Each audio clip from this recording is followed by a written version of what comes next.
और आइए बाबा के चरणों में एक बहुत ही प्यारा सा भजन है, तो चाहूंगी मिलकर सभी लोग झूमेंगे नाचेंगे, क्योंकि बाबा के दरबार झूम नाच के ही जाना चाहिए। ऐसे शांति होके जाइएगा तो बाबा को भी अच्छा नहीं लगेगा, इसीलिए चाहूंगी एक बार मिलकर झूम नाच के जाएंगे और कहेंगे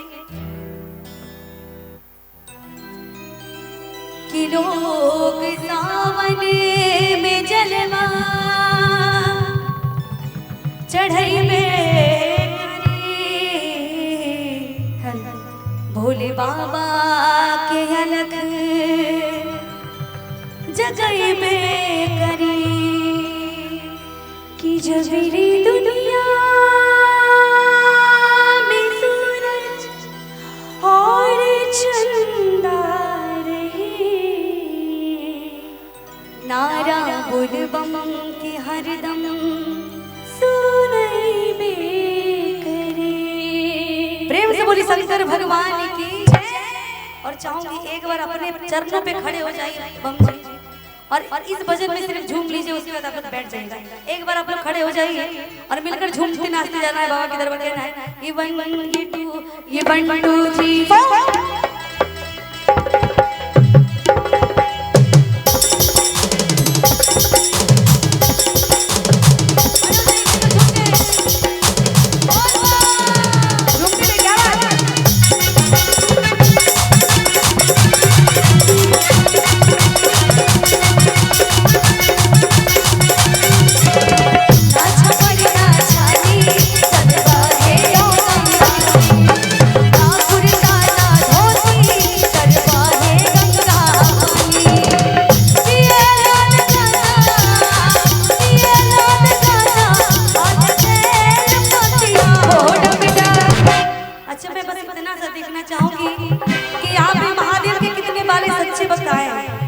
अगर सच्चे भक्त होंगे तो जयकारे में पावर जरूर होगा।